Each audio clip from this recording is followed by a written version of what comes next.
Jadi kalau membangga-banggakan PPKM itu nggak sebanding dengan lockdown di Malaysia. Jadi itu juga tidak bisa menjawab kenapa kita bisa mengendalikan pandemi sementara negara lain lagi tinggi-tingginya.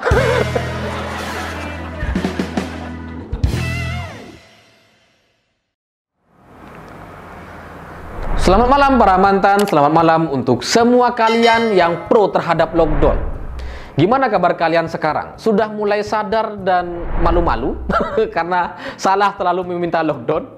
Atau masih ngeyel minta lockdown? Karena kalau kita ingat gitu, di awal pandemi tahun 2020 sampai beberapa bulan yang lalu, itu ada begitu banyak orang meminta lockdown. Mulai dari politisi, atau orang-orang yang kuliah di luar negeri dan merasa pintar sendiri, akademisi, dokter, peneliti dengan sederet gelar yang mereka miliki meminta agar pemerintah segera memberlakukan lockdown, katanya. Kalau enggak ini nyawa taruhannya. Lalu mencontohkan negara-negara lain yang sudah memberlakukan lockdown lebih dulu. Tiru nih Singapura, semua orang taat di dalam rumah, tidak ada orang yang keluar rumah, katanya. Ya iyalah, Singapura nggak ada nelayan, nggak ada petani gitu ya. Diam di rumah semuanya bisa gitu ya. Malaysia, contoh nih Malaysia katanya. Mereka memberikan subsidi, dicukupkan kebutuhan pokoknya masyarakat sehingga mereka cukup diam di rumah dan nggak usah kerja katanya. Contoh di Malaysia.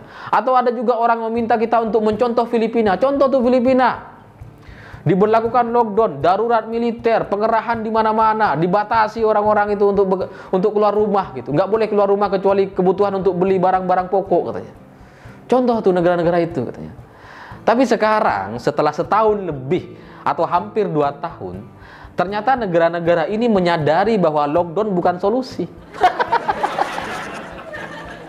Udah capek-capek lockdown, udah pengerahan di mana-mana, uang keluar habis-habisan, ternyata salah. Itu ibarat orang pacaran bertahun-tahun tapi nikah sama orang lain, bos. Sakit banget gitu ya. Pasti malu banget orang-orang yang menyarankan untuk lockdown gitu. Yang paling malu ya Demokrat. Ya gimana gitu, ketua umumnya menyatakan pendapat bahwa pemerintah harus segera memberlakukan lockdown, bahwa kesehatan adalah yang utama katanya. Ekonomi itu nanti urusan lain katanya. Bahkan sampai anaknya AHY nulis surat ke Pak Jokowi minta lockdown. Pasti lagi malu banget sekarang mereka gitu. Karena semua negara mengakui bahwa lockdown bukan solusi. Ini soal pandemi, bukan soal pembatasan-pembatasan. Nah, Malaysia malah kebingungan katanya. Ini kan Malaysia sudah melakukan lockdown, sudah protokol kesehatan, sudah vaksinasi, semualah diikuti dari saran WHO itu gitu ya. Tapi kasus mereka itu nggak turun-turun. Malah mereka kaget karena Indonesia kasusnya langsung turun drastis, langsung terkendali. Ini gimana caranya? Mereka kebingungan, semua negara kebingungan. Karena kalau dari sisi soal vaksin gitu ya, sebenarnya kan Malaysia sudah 50% warganya divaksin tuh. Tapi tetap aja kasusnya tinggi. Amerika Serikat 50% vaksinasi, tapi tetap 100.000 per hari mereka kasusnya.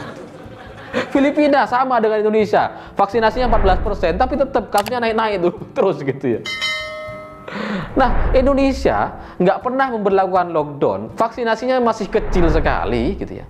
Tapi kok kayaknya terkendali banget. Ini ada apa? Apa rahasianya katanya. Tetangga kita pusing gitu lihat Indonesia yang nggak pernah lockdown, yang orang-orang dibiarkan beraktivitas, ekonomi tetap baik gitu ya. Nggak seburuk mereka, nggak sedalam mereka minusnya gitu. Tapi kasus COVID-nya juga terkendali. Ini gimana ceritanya? Dan nggak ada orang yang bisa menjelaskan ini, nggak ada. Itu sama seperti kemarin yang ketika kita mengalami kasus kematian yang begitu tinggi. Orang di mana-mana meninggal dunia kabarnya. Di sosial media, di Facebook, Instagram, Twitter, di grup WA. Semua isinya soal berita meninggal dunia. Kita kaget luar biasa. Ini ada apa? Tiba-tiba semua rumah sakit penuh. Semua orang sakit, semua orang COVID. Lalu kemudian dicaci maki semua negara. Lalu sekarang tiba-tiba turun drastis. Nggak ada yang bisa jelasin gitu. Apa coba yang bisa kita jelaskan? Kalau soal vaksinasi ya sama aja, dari dulu masih 14% gitu sampai sekarang. Kalau soal vaksinasi ini jadi faktor utama, mestinya Amerika Serikat itu jauh lebih baik, mestinya Malaysia jauh lebih baik. Kalau soal protokol kesehatan, soal penyekatan, soal PPKM, yang dibangga-banggakan oleh Kementerian Kesehatan kita, yang lucu itu, yang bikin peduli lindungi itu, yang nggak jelas sistemnya itu gitu ya. Ini juga nggak relevan, nggak sebanding sama Malaysia sama Filipina. Mereka memberlakukan lockdown, kita baru PPKM. PPKM ini kan gimana ya? Ada aturannya tapi nggak ditaati sebenarnya gitu. Kalau kita mau jujur gitu ya, memang jam 8 malam ditutup semua toko-toko, lampu-lampu ditutup. Tapi sebelum jam 8 malam, itu aktivitas masyarakat kan seperti biasa gitu. Kita seperti biasa, yang makan, yang belanja ya belanja biasa. Yang pakai masker ya pakai. Kadang-kadang segini gitu kan, ngap di bawah hidung gitu kan. Kalau soal aturan ini negara-negara lain kayak Malaysia itu pasti lebih bagus lah soal itu gitu ya. Kalau di Indonesia PPKM disekat di jalur-jalur kota, tapi kan masih ada jalur-jalur tikusnya gitu, masih bisa lewat mereka, masih bisa beraktivitas masyarakat gitu. Jadi kalau membangga-banggakan PPKM itu nggak sebanding dengan lockdown di Malaysia. Jadi itu juga tidak bisa menjawab kenapa kita bisa mengendalikan pandemi sementara negara lain lagi tinggi-tingginya. Ini ada apa sebenarnya gitu katanya. Ya, saya sebagai rakyat biasa yang mungkin nggak punya gelar-gelar yang banyak-banyak seperti orang-orang pintar lainnya, tapi saya berani untuk jujur dan mengatakan yang sejujurnya gitu, yang tidak punya kepentingan terhadap COVID ini, yang tidak punya tendensi atau kepentingan untuk menerima endorse atau apapun yang terkait COVID begitu. Saya bisa bilang begini, sebenarnya yang menjadikan Indonesia sekarang jadi terkendali itu ya karena mental kita lebih bagus dibanding negara lain gitu. Kita itu kalau orang TKI kita bisa datang ke Arab Saudi tanpa tahu bahasa Arab, mereka survive di sana, hidup di sana sejahtera, ngirim uang ke Indonesia. Di Malaysia TKI kita datang pakai perahu nyebrang lewat laut gitu, nggak punya paspor, nggak punya pengalaman, nggak punya pengetahuan soal bahasa bahasa Melayu gitu ya. Tapi kerja di sana sejahtera, kirim uang ke Indonesia. Itu mental masyarakat kita. Memang mental kita sempat jatuh sejatuh-jatuhnya kemarin ketika ada banyak orang meninggal dunia, yang dimana-mana orang kasusnya meninggal gitu. Di WA group, di sosial media, semua beritanya soal orang meninggal dunia. Bahkan di media mainstream itu kabar orang meninggal dunia. Ya semua orang jadi panik akhirnya. Kita panik soal tabung oksigen, panik soal rumah sakit, sampai DPR minta rumah sakit khusus untuk pejabat gitu ya. Panik. Nah, kepanikan ini membuat mental kita jatuh sampai akhirnya ya jadinya banyak yang meninggal dunia. Kalau kita mau perhatikan gitu, orang-orang yang meninggal itu selalu polanya sama. Keluarganya juga gitu. Atau orang yang di sebelahnya rumahnya, kemudian sebelah rumahnya juga kena tuh, meninggal juga. Biasanya kayak gitu. Kalau yang jauh-jauh dikit atau keluarga yang agak jauh dikit itu jarang gitu. Jarang terjadi kemudian satu keluarga dari paman yang ada di Jakarta, kemudian saudaranya di Surabaya juga sama-sama meninggal dunia, itu jarang sekali. Selalu kasus meninggal dunia yang satu keluarga itu yang berbarengan di satu tempat. Selalu semacam itu. Apa yang membuat faktor ini terjadi? Ya kepanikan, apalagi gitu. Karena sekarang orang sudah mulai terbiasa lagi. Orang sudah mulai kayak ya udah hidup biasa saja gitu, sudah mulai berani untuk menghadapi kematian. Makanya udah turun tuh kasus-kasusnya. Karena kalau mau kita jelasin secara ilmiah, secara medis nggak ada gitu. Karena kasus kematian tiba-tiba tinggi, kemudian turun drastis. Kalau alasannya PPKM, nggak masuk juga. Karena PPKM itu cuma membatasi sebagian besar masih beraktivitas seperti biasa. Kayak nggak ada apa-apa gitu. Orang-orang lebih takut kelaparan dibanding takut mati sekarang di kota-kota gitu. Jadi, kalau penjelasan saya, ini soal mental. Dan bagi saya itu penting mental ini. Karena pengaruh kepada pikiran kita dan itu pengaruh betul kepada kesehatan kita. Pernah nggak kita ke rumah sakit atau ke dokter gitu periksa karena kita sakit, nggak disuntik, cuma dikasih obat, sudah diketahui permasalahannya, sakitnya apa gitu, untuk istirahat yang banyak, untuk jangan makan ini dan itu. Itu biasanya setelah keluar dari ruang praktek dokter itu gitu ya, kita tuh langsung otomatis merasa lebih baik dari sebelumnya, padahal obatnya belum diminum tuh, nggak disuntik juga. Jadi secara ilmiah ini ada efeknya gitu, ada efek placebo. Nah, di dunia medis semua obat-obatan, semua vaksin yang ingin disebarkan, yang ingin disebarkan ke publik itu selalu melalui dua metode gitu. Lalu disebarkanlah riset gitu ya. Vaksin yang asli dan vaksin yang isinya placebo, yang kosong. Ya kalau vaksinnya putih ya yang kosong ini diisilah air gitu, disebar ke orang-orang, dicoba dulu. Setelah dicoba ternyata orang yang dikasih air putih ini juga berefek gitu.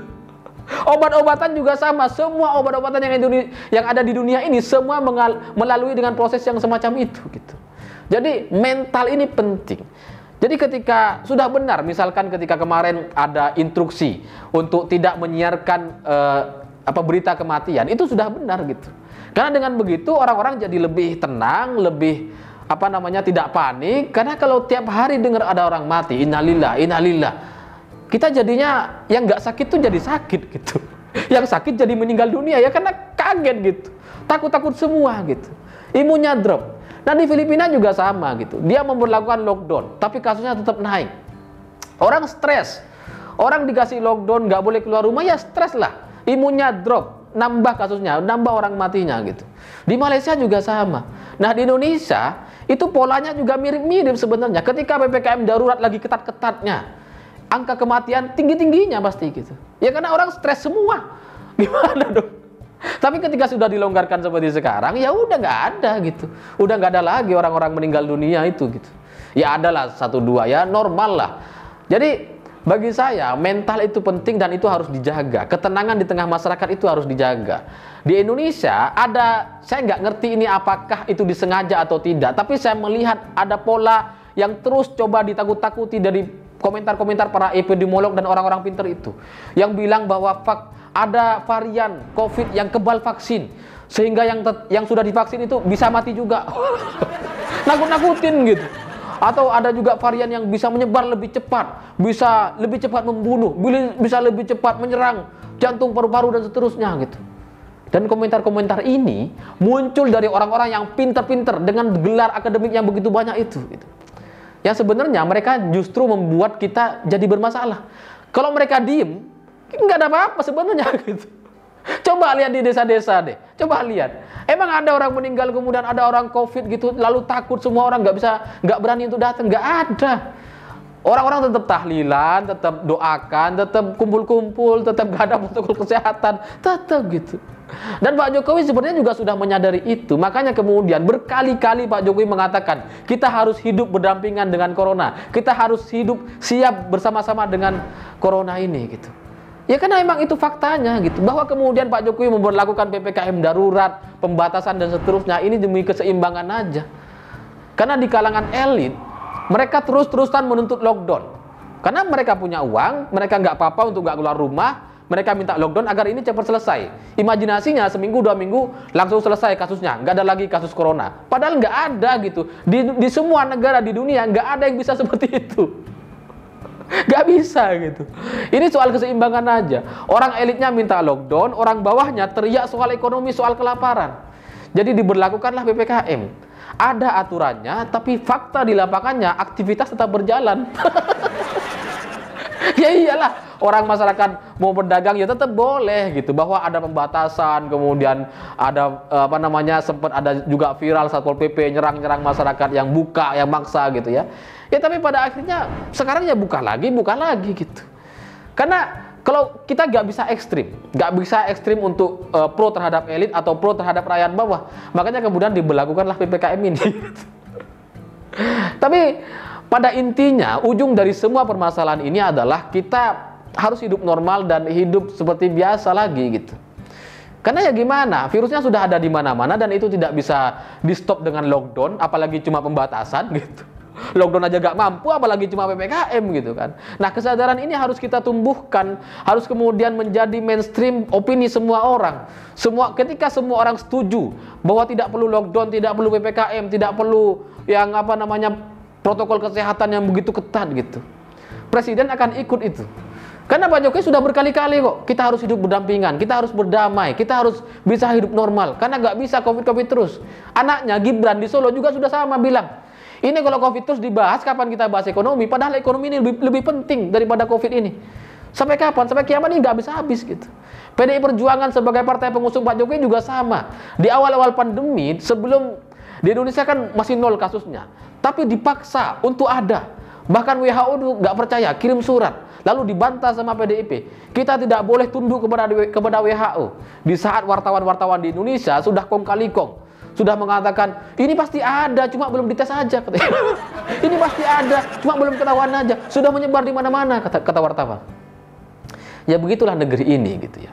Kita harus menumbuhkan mental yang kuat, harus membuat kita percaya diri bahwa COVID ini sudah selesai, vaksinasi sudah efektif, jadi tidak ada lagi alasan atau isu muncul varian baru, muncul ketakutan-ketakutan baru.